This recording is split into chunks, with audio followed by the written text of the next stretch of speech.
Hey everybody, Cinema Sickness here with this week's weekly review, where we take a look at all the titles I watched throughout the week, and I give you my quick thoughts on them. So let's take a look at everything I watched.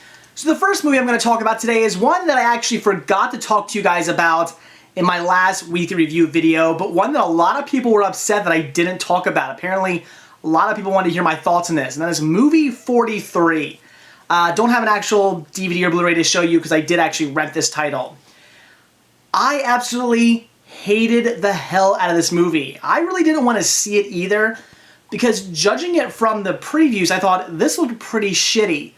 However, my wife rented it. It was a movie she wanted to see, and I was like, all right, she rented it, she's watching it, what the hell. I'll sit down and see what this movie's all about, see if it's any good. And it was just as horrible as the previews made it out to be, except for one spot. There was one funny moment, which was, for me, the only funny moment even in the trailer. It's a movie based on a whole bunch of skits. It's one guy, he's trying to pitch this idea for a movie, he's throwing out ideas and whatnot, and they're all just these horrible, crazy, wacky ideas that are just really kind of bizarre and just way out there, and obviously the ideas aren't flying, and the movie producer is not having it, and things just go crazy with the whole, this whole guy trying to sell his movie, and that's it. He's just trying to sell his movie and telling these stories, and it's just a bunch of skits, and it's not funny. At no point was I laughing. I mean, I'm watching this whole movie, and I don't have a single smile or not a single laugh coming out of me. The wife was doing the same thing. We're just kind of sitting there going, all right, like, we're not getting into this movie. It was so boring. Every joke fell flat. Every story just, it sort of felt forced, everything. Every joke was just kind of crammed in your face. It's like, this is funny. This is really funny. Laugh now. And you're just like, no, that's not how you do comedy. It's got to be kind of subtle and funny, actually funny. You can't just say, I got balls on my chin. Haha, get it? Like, no, it's not funny. I'm sorry.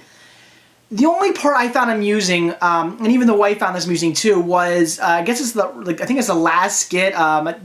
They do want to see their after the credits or halfway through the credits too. I'm not talking about that one. I'm talking about the legitimate last one, where it's the coach talking to the black basketball team, and they're gonna play a white basketball team, and they're really scared. They're because apparently the white basketball team's really good and whatnot. And they're all scared to play him. And all the black players are saying, oh, well, we need teamwork and we can do this. And the coach is just basically saying, no, you don't need teamwork. You don't need to try. You're black. They're white. You're going to win. It's pretty funny. And even when the trailer was playing, I did chuckle a bit at that during the trailer when I saw the trailers for this movie.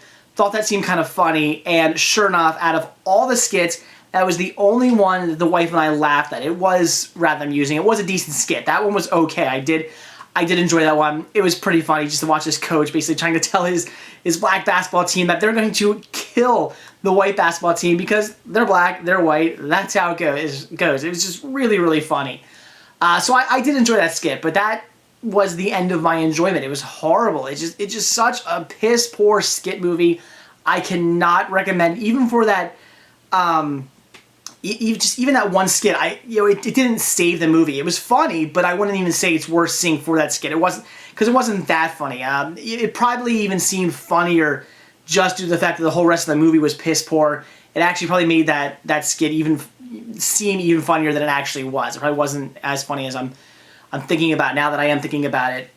So no, movie 43, just don't watch it. It's a mess. Horrible, horrible film. I absolutely hated it. The wife did not enjoy it either. I wouldn't say rent it. I wouldn't say buy it. I would say just forget the movie even exists. Alright, so now on to what I actually watched this week. And the first title I checked out was Resident Evil Retribution in 3D. Although, that's really not doing anything for you guys, is it? I assure you the cover art is in 3D if you can't see it. So yes, this was the first movie I watched this week, and pretty simple review on this one. I would just say if you like the direction the Resident Evil movies are going in, because although I'm a huge, huge fan of the Resident Evil movies, I'm a sucker for them. I don't know why, I can't get enough of the Resident Evil films. I just watch them and just love them and I just suck them in. I just think they're great, great films. Well, great films in kind of like a cheesy sort of so bad it's good kind of way. I mean, they're not good, they're cheesy and bad, but they're fun. That's it, they're fun. They're really fun films. That's what I think about them. But even I will say that they've gotten progressively worse. I mean, the first one was great, and then afterwards they've all gone down. They've all gone downhill. It's just how it is. But if you're like me, and that doesn't really bother you, you know, you're like, yeah, they're getting progressively worse, but they're still a lot of fun. I still love them, and I want to see them constantly come and just keep bringing the Resident Evil movies. Just give me 100 more. I'm happy. If you're like me and you feel that way, then see the movie. You're gonna like it. It was enjoyable. It's kind of like the last movie where it seems like a lot of it's kind of panned out with slow, like slow motion. There's a lot of fight scenes where everything just goes into slow motion. It almost feels like if they just sped all that slow motion up, you probably have maybe like an hour-long movie as opposed to an hour-and-a-half long movie. That's you know, they did that with the last movie and maybe the movie before that as well. They tend to do that a lot in the Resident Evil movies, but I don't care. I still enjoyed the hell out of the movie, and that's really all I can say. If you like the Resident Evil movies, if you don't mind the direction they're going in, check it out. You're gonna love it. If you do not enjoy the Resident Evil movies, if you're like a lot of people out there who thought, you know, maybe the first like 1 or 2 are pretty good, and then after that they got pretty shitty, then you're gonna have no interest in this one. If you haven't liked the last, like, let's say 2 Resident Evil movies, this is not one for you to see. You're not gonna enjoy this one either. But if you did like them, see it. It's great. Just really enjoy the film, really enjoy the story, and I definitely look forward to seeing a new one. I hope they keep these Resident Evil movies coming. I just want to see more and more and more, which I know a lot of people would probably disagree with, but I think they're a lot of fun.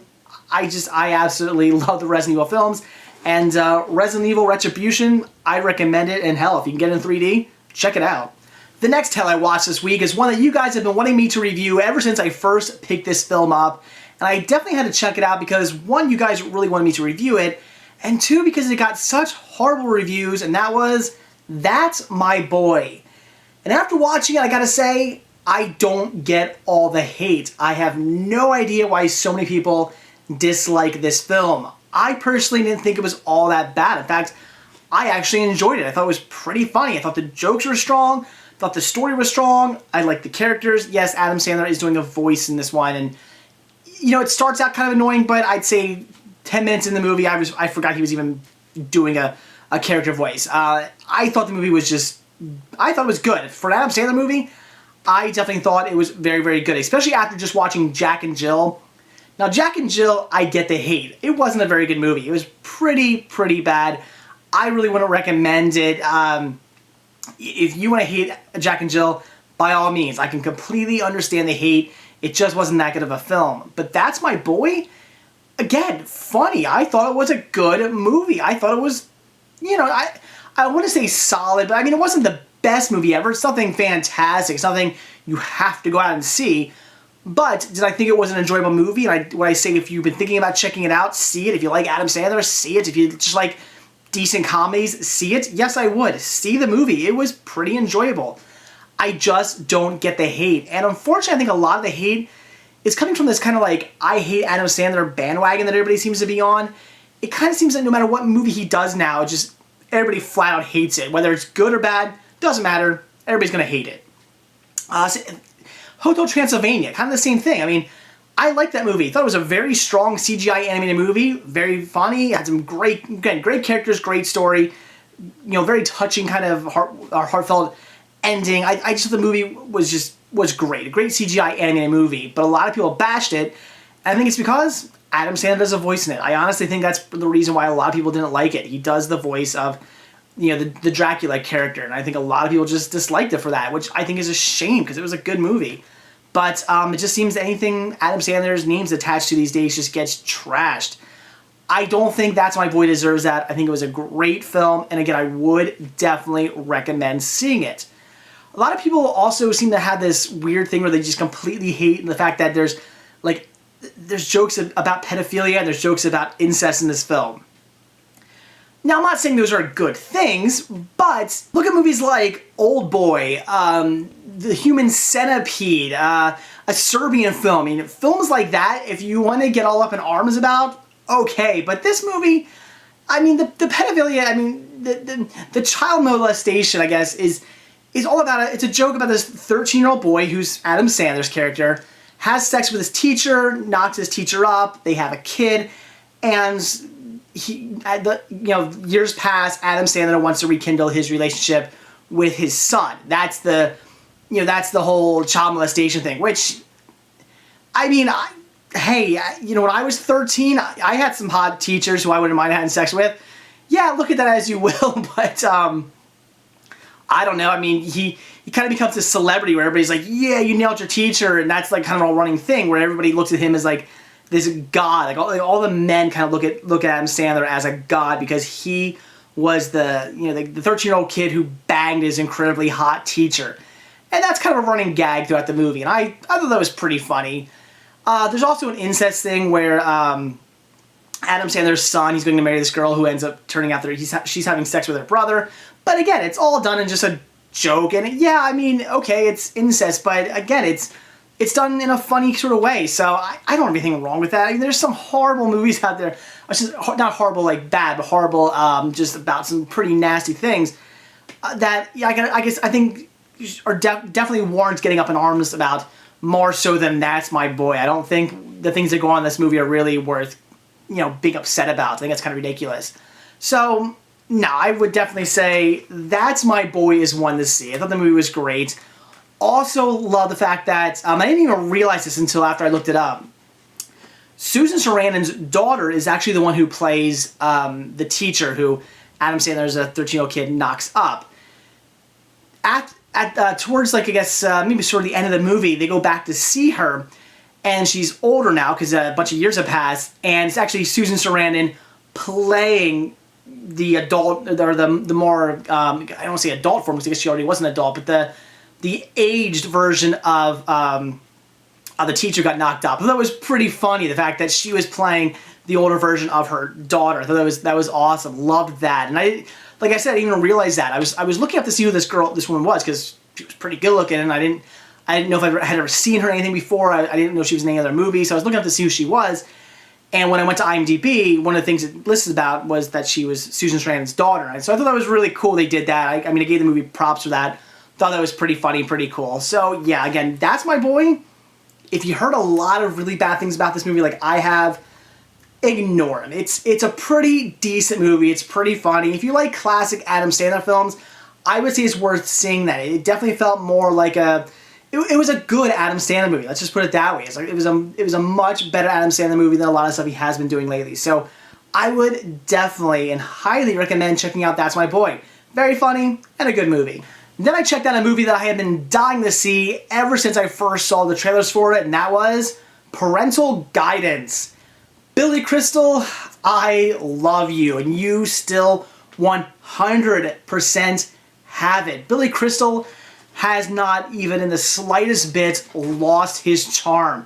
And that's one of the reasons why I really wanted to see this. One, because I'm a huge Billy Crystal fan, love his movies.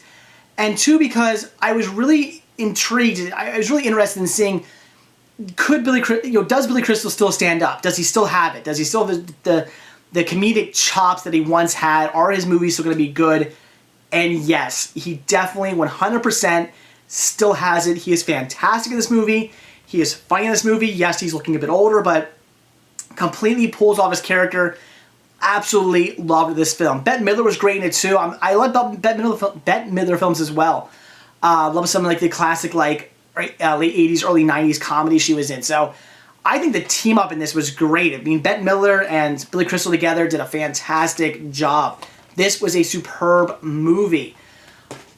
I don't really have too much more to say about than that, though. I mean, it was a solid comedy with a great, sort of happy, kind of warm, heartfelt moment at the end. But all in all, a really, really good story. At first, I had to actually see if Billy Crystal wrote this movie because, for those of you who don't know, Billy Crystal, huge baseball nut, completely obsessed with baseball. And in this movie, he plays a baseball announcer. He wants to become he's a baseball announcer for like a minor league team. Wants to become a baseball announcer for the Giants. He's obsessed with baseball, and I was always watching it on TV and stuff. So I started thinking, all right, was this movie written by him? But it actually wasn't. So, I mean, kudos to the writer for basically writing in a proper Billy Crystal character in the film. I don't know if when they wrote this they had him in mind, but it seems like they did, because they wrote a character that is Billy Crystal. So this movie was just great. Parental Guidance, just fantastic. I'd say if you're a fan of Bette Midler, if you're a fan of Billy Crystal, this is one to see. It had that great sort of like mid to late 90s kind of comedy feeling. It was very, very strong. Just a great, great, great movie. Again, it was funny, had great characters, and a very great heartfelt moment at the end, which when it comes to movies like this, I expect that. I want that. I want that kind of like, oh, you know, everything sort of works out and everybody's happy in the end kind of moment. I want that. I expect that from one of these films. We definitely get it. So Parental Guidance, I would 100% recommend checking this out. The next title I watched this week was Friends, a complete 4th season. This was great, and I felt so stupid watching this because I was texting my friends after I got done this because the cliffhanger of this season is, do I want to give it away for those of you who don't know? Let's just say Ross is going to get married, because I'm sure a lot of you already know this. Ross is going to get married, and he fucks up pretty badly. He does something really, really bad that you don't really know, is his wedding going to be, you know, what's going to happen with his marriage now. Because they do go through with the wedding, but you don't know what's going to happen with the marriage when this season ends. And I was texting all my friends and saying like, oh my God, Ross did this. And people are like, dude, that happened like how many years ago? You're just now knowing about this? And yeah, like I said, I never watched Friends. This is all Friends is all new to me right now. So I was really taken back by the cliffhanger in this season. It was great, and I really was excited to start watching the 5th season to know how things were going to work out with Rachel and Emily, the girl he's marrying, his wife. Really curious to see what's going to happen with their relationship after what Ross did. So a great cliffhanger. One of the best cliffhangers probably I've ever seen for a sitcom on season 4. So Friends was another great season. Like I say with every season of this, if you haven't seen Friends, if you're like me, you never got around to watching it, it is a sitcom worth seeing. It's extremely funny. I love all the characters. I'm cracking up laughing the entire time watching this. And like I said, season 4 here, one of the best cliffhangers I've ever seen on television. Then I finished up another season this week with the complete 2nd season of The Big Bang Theory. And once again, another fantastic season. The show is absolutely hilarious. Again, I'm sure most of you already know that. I'm very late to the game with Big Bang Theory as well. It took me a while to get into this series. But it is fantastic. There is one thing I'm starting to notice about this show that is kind of getting to me, though. It's the fact that they seem to leave a lot of storylines kind of out. Like something might happen to one of the characters, and it's a pretty major thing, and then the next episode, every episode after that, they'll never bring it up again. Whereas other things that happened, they will bring up again. It'll be a continuing story. And it sort of bugs me, because I kind of want to know, you know, when something major happens to one of the characters, and at the end it's only kind of resolved, I sort of want to know, okay, well, what happened to that story? Like, how did it get 100% resolved? What happened? Were there consequences to this? Like, where did this little storyline, where did it go afterwards? We only saw it sort of get resolved, or even if it does get resolved, there's going to be consequences to this, like the plot of the story, to what was going on, and I want to know, how does that affect the future? But we never see that. Whereas again, other certain things that happen to the characters throughout the series, we see repeated and talked about again and again, and continue a story. So it kind of bugs me that they sort of pick and choose what storylines they want to continue on throughout the series, and which ones they want to just kind of go, okay, that happened, let's never talk about it again. That is one certain thing that kind of does bug me, but that's nitpicking. The show, again, is fantastic. If you haven't seen Big Bang Theory, it is definitely worth checking out, especially if you're a nerdy geek, which I'm sure most of us are, but it's a fantastic, fantastic series, and I'd highly recommend it. Then I checked out John Dies in the End, and all I can say is trippy. I don't use that term very often to describe movies, but trippy is the best way to describe this film. There's a lot of weird shit going on throughout this film, so much that I would say I should probably watch it for a second time. Now, it's not like, let's say Donnie Darko, where it's like, chances are after the first time you see it, you're going to go, what? And you got to watch it again to get it. No, this one you're going to understand. It's a lot easier to follow than like a Donnie Darko film. But at the same time, there's a lot of stuff that I know I missed out on. A lot of things that I know if I watch this movie for a second time, I'm going to pick up on that I didn't get the first time I watched it. Because there is so many just weird, trippy things, and the story's kind of going back and forth, and they're going, here, and then the story goes there, and then they come back around. It's one of those movies, but it's also a movie with just a lot of weird shit going down the entire time, and you keep finding new things out that, just kind of, again, you find new things out throughout the story that those bring you back to other things that happen in the story too. It's one of those films that you're gonna have to watch multiple times to fully 100% get. But was it a fun movie? It certainly was. I love the idea of this kind of like other realm, trying to get into the Earth realm and whatnot, and John and his friend having to basically stop this from happening, and just a great, great film. And of course, Paul Giamatti's in it, which is one of the main reasons why I wanted to check this out. I love Paul Giamatti, just a huge, huge fan of his. I feel he's a very underrated actor. I'm just a big, big fan of any movie he's in. If Paul Giamatti's in the movie, I'm down for checking it out. So definitely wanted to see it for that, and I thought he did great in the movie. I thought he played a great character.